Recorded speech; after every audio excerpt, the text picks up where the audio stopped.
Orientalismo.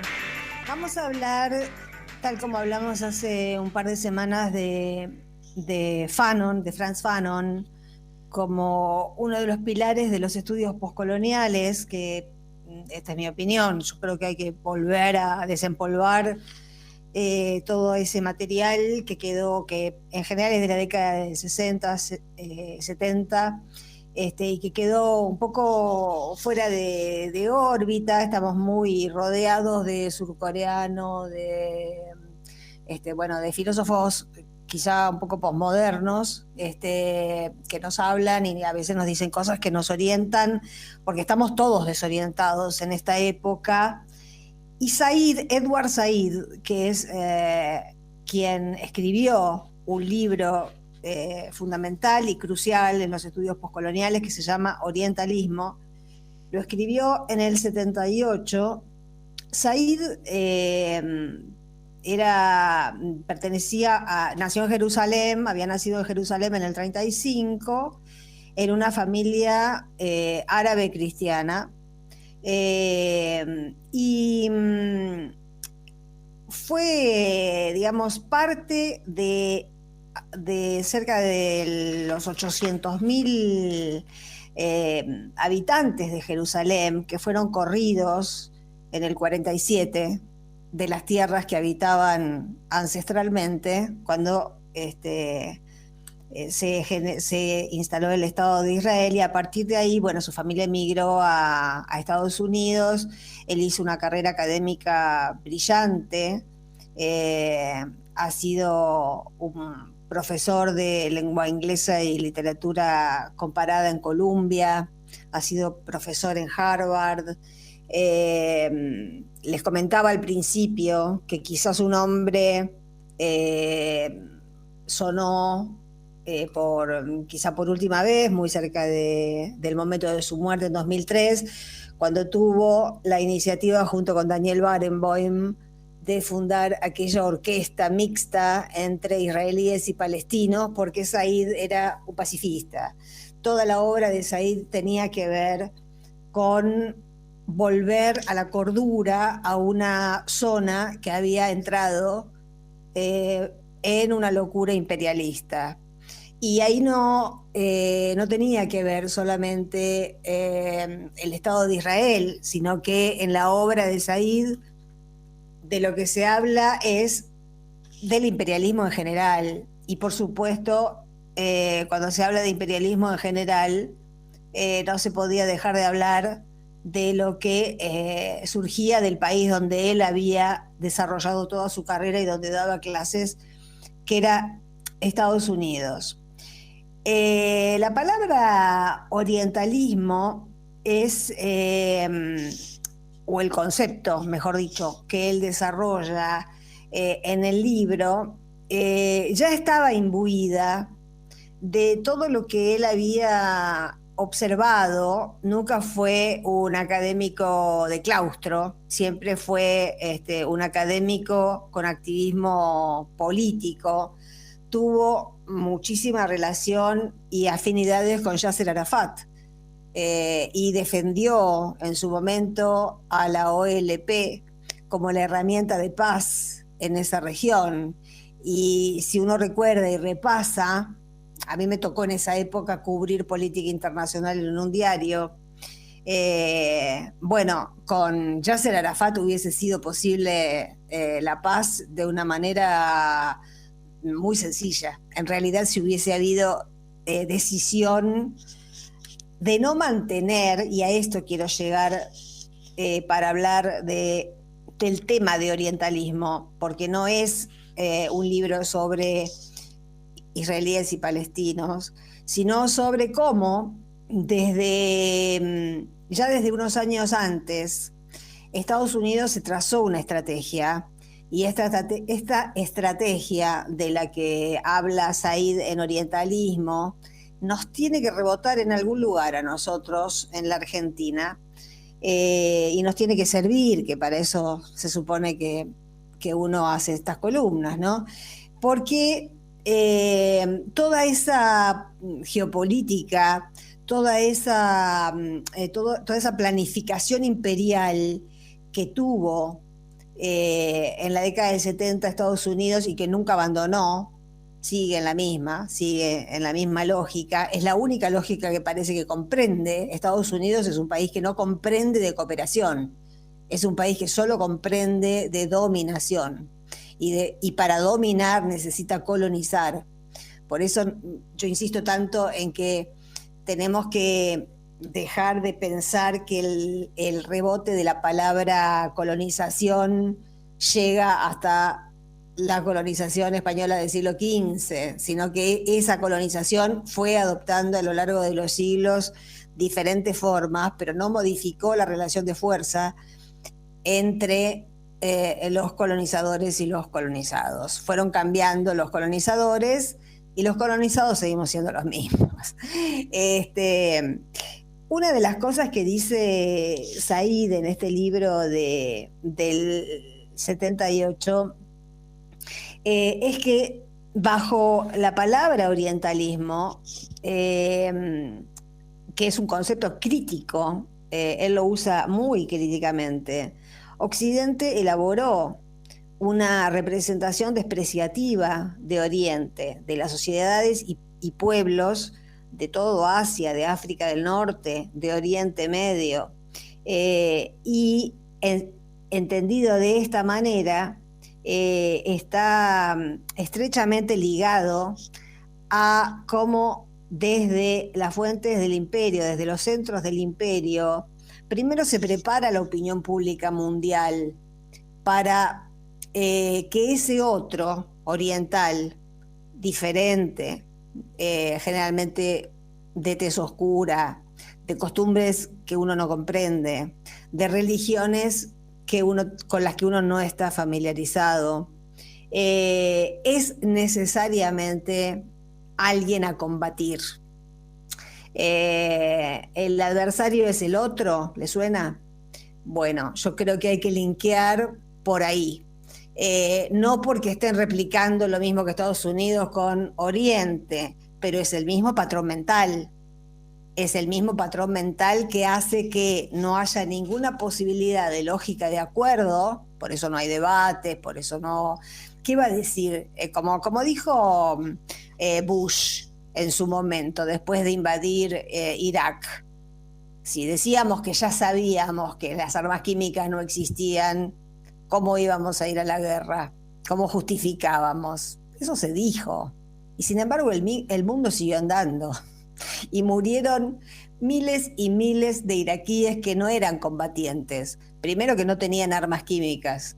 Y segundo, que eran civiles. Porque además Estados Unidos, bajo la amenaza, y eso lo sigue haciendo Israel con los palestinos, bajo la amenaza de que el otro, ese otro tan perverso, donde al que se le adjudica todas las formas de la maldad posible, se esconde entre niños, se esconde en escuelas, se esconde en hospitales de la ONU, se esconde en lugares que son bombardeados y cuyas poblaciones son asesinadas. Ahora se llama daño colateral a lo que antes era asesinato. Las guerras y las invasiones han dejado de tener códigos de guerra. Si hay prisioneros de guerra, son como los que vimos en las fotos de Guantánamo, con soldados y soldadas norteamericanos orinándoles en la cabeza, obligándoles a posar con juguetes sexuales en su cuerpo. Es decir, si estamos hablando de degradación cultural, bueno, veamos quién es el ganador de esas guerras. Esto está muy lejos de querer defender, por supuesto, el fenómeno talibán, que como todos sabemos, como dicen básicamente las mujeres afganas, que son las fuentes que, como decíamos el otro día, no me acuerdo cuándo fue la columna, ayer creo, las fuentes que yo creo que hay que respetar, a las que hay que recurrir y en las que hay que confiar, son las fuentes de las mujeres afganas, que son las que van dando cuenta. Y además, bueno, tenemos la experiencia anterior del gobierno talibán, donde efectivamente la monstruosidad de no dejar a una mujer cantar, la monstruosidad de no dejar a una mujer ir al médico sin un marido, un hermano o un padre, la monstruosidad de no dejarlas estudiar solamente religión. Bueno, se explica por sí mismo, no hace falta ninguna elaboración. Ahora, el que generó ese otro, que simboliza todo lo demonizante de cualquier otro, es Estados Unidos. Entonces, algo pasó para que ese grupo de exiliados afganos, exiliados porque los había exiliado el gobierno socialista afgano, que estaban reagrupándose en Pakistán y recibían armamento, instrucción militar y formación militar norteamericana en Pakistán, para después copar con ayuda de tropas norteamericanas Afganistán, terminar con el socialismo e imponer un régimen de características tan brutales como hemos visto pocas veces. Bueno, no estoy queriendo decir que los talibanes son buenos, no, los talibanes son horribles. Lo que estoy queriendo decir es que esto, el hecho de que hayan surgido los talibanes, fue una operación, pero fue una operación más allá de lo que comentamos ayer y de lo que acabo de decir, de que fue Estados Unidos el que los armó. Por ejemplo, cuando comenzó, que fue la misma época, cuando comenzó comenzaron a circular los videos de Al Qaeda. Todos nos acordamos, esos mamelucos anaranjados, esos videos donde estaban los terroristas que secuestraban a veces funcionarios norteamericanos, a veces turistas, a veces gente en general extranjera, para presionar a sus gobiernos, y filmaban esos videos que muchos no terminábamos de ver por lo horrorosos, por lo sangrientos, donde los rehenes eran decapitados en vivo. Parecían una obra maestra del terror. Ahora, a mí siempre me llamó la atención que, proviniendo de esas latitudes que nos contaban que estaban tan alejadas de la civilización occidental, que esos grupos terroristas tuvieran tanto manejo de lo que es la psicología del televidente occidental para mostrarnos exactamente lo que nos hacía odiarlos, lo que nos hacía que encarnaran el mal absoluto. Estados Unidos no fue un espectador en esa época, estaba interviniendo en eso.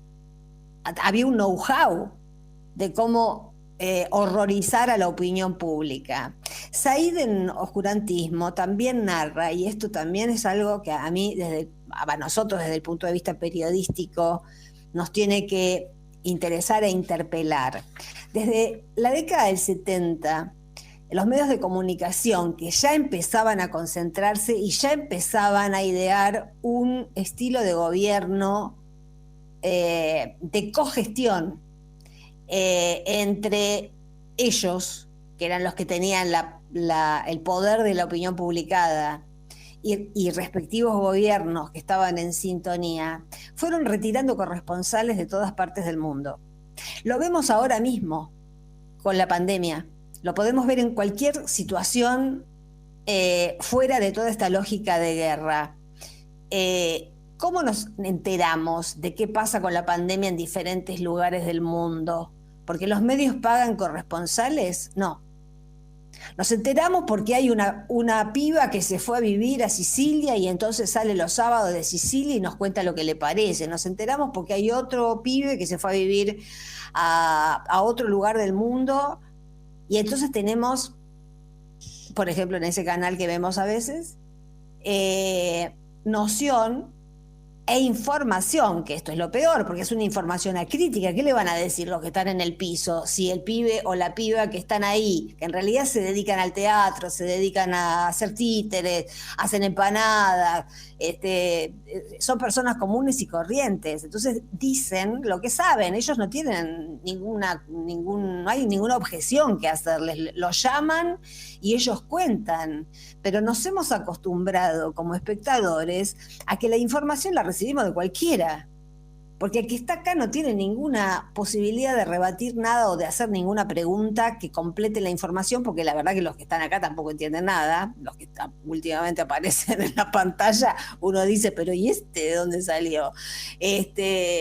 La verdad que es una falta de formación intelectual, de ese métier de información sanitaria, de información geopolítica, bueno, eso no existe más.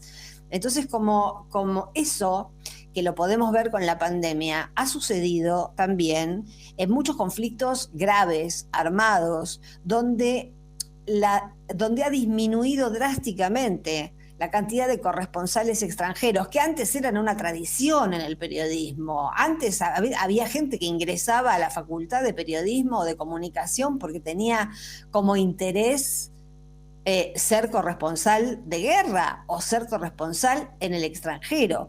Los medios han dejado de pagar a los corresponsales extranjeros porque descubrieron que con una llamadita a cualquiera que esté viviendo ahí, la nota se cubre. Y de esa manera hemos estado perdiendo también, porque podemos darnos cuenta un poco mejor, más críticamente, de qué es lo que sucede con la información nacional y las mentiras. Pero nos faltan herramientas para descular la fake news, las noticias falsas, que tienen que ver con el exterior y con la información internacional. Es muy difícil desmontar esa información porque uno tampoco tiene los elementos como para rebatirla. En la Argentina uno más o menos puede encontrar información para rebatir una noticia falsa, pero ¿cómo haces para rebatir una noticia falsa que te la están dando desde el Líbano? Si no tenés la menor idea de lo que pasa en el Líbano, aparte la política de Oriente es complejísima. Bueno, finalmente, Edward Said, el objetivo de esta nota es reactualizar el nombre de ese intelectual que no fue imparcial, que tuvo una posición tomada a favor de la paz, y tomar una posición a favor de la paz en Oriente es hacerle cargo a Estados Unidos de que en cada paso que dio desde la década del 70 nunca buscó la paz.